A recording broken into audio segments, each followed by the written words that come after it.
I just had a cold feet. I just couldn't enter the room because I was like, oh my God, I look so ugly, and how could I just audition? I never used to wear lipstick at all before my surgeries and everything. And today it's like I cannot live without lipsticks.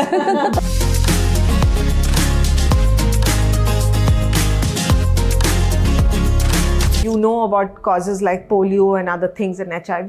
People didn't know about that earlier. But today, everybody knows about it. Why? Because of a national campaign, because of the government adopting these causes. But why not cleft? Even if I wanted to have cleft model, I didn't have any place to go to.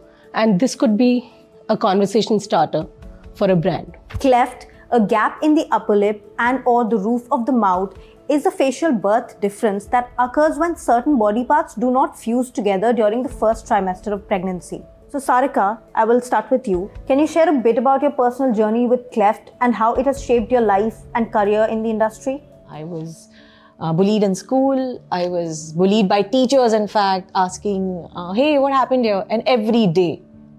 And they used to have like a small giggle in the classroom, and that used to really bother me. Then when I came in college, I always wanted to act.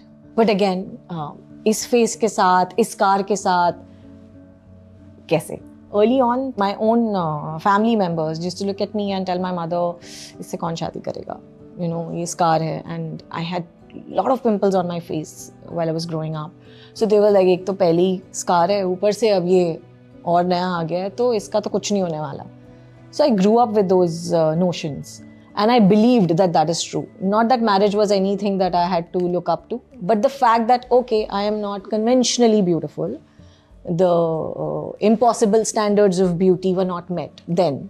I remember one collaboration, and it was a really famous brand. I won't name it, but yeah, I got rejected from that, and everything was finalized. They really liked my account, the reach, the aesthetic of my account, but then they said that the campaign's perspective is having a perfect smile and you don't have one. And I was like, wow. But the way they said it, did it sit with you for a bit? Before that, I never thought that I can get rejected because of something as silly as that. But yeah, at that time, it gets in my head that there are certain beauty standards that they follow.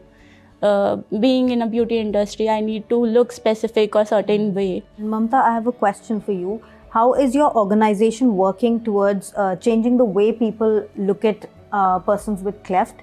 Please elaborate on that. Smile Train is the world's largest cleft-focused organization, and with only one objective, that we enable an environment, a complete wherewithal, so that any person who is born with a cleft gets equal opportunities to lead a normal and healthy life.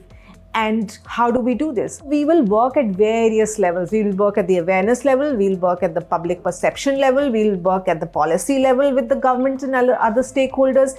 And our main core is working with the medical fraternity to get the best treatment to these children. Recently, we celebrated the National Lipstick Day by doing like a photo shoot.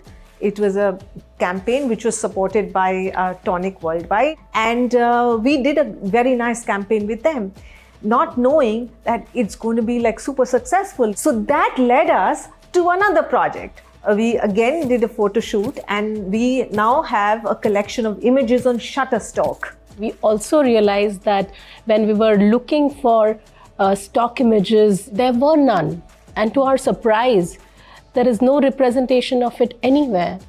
And in the next campaign, we actually thought of making that itself a campaign, because there is an awareness needed, and now there is a repository of images.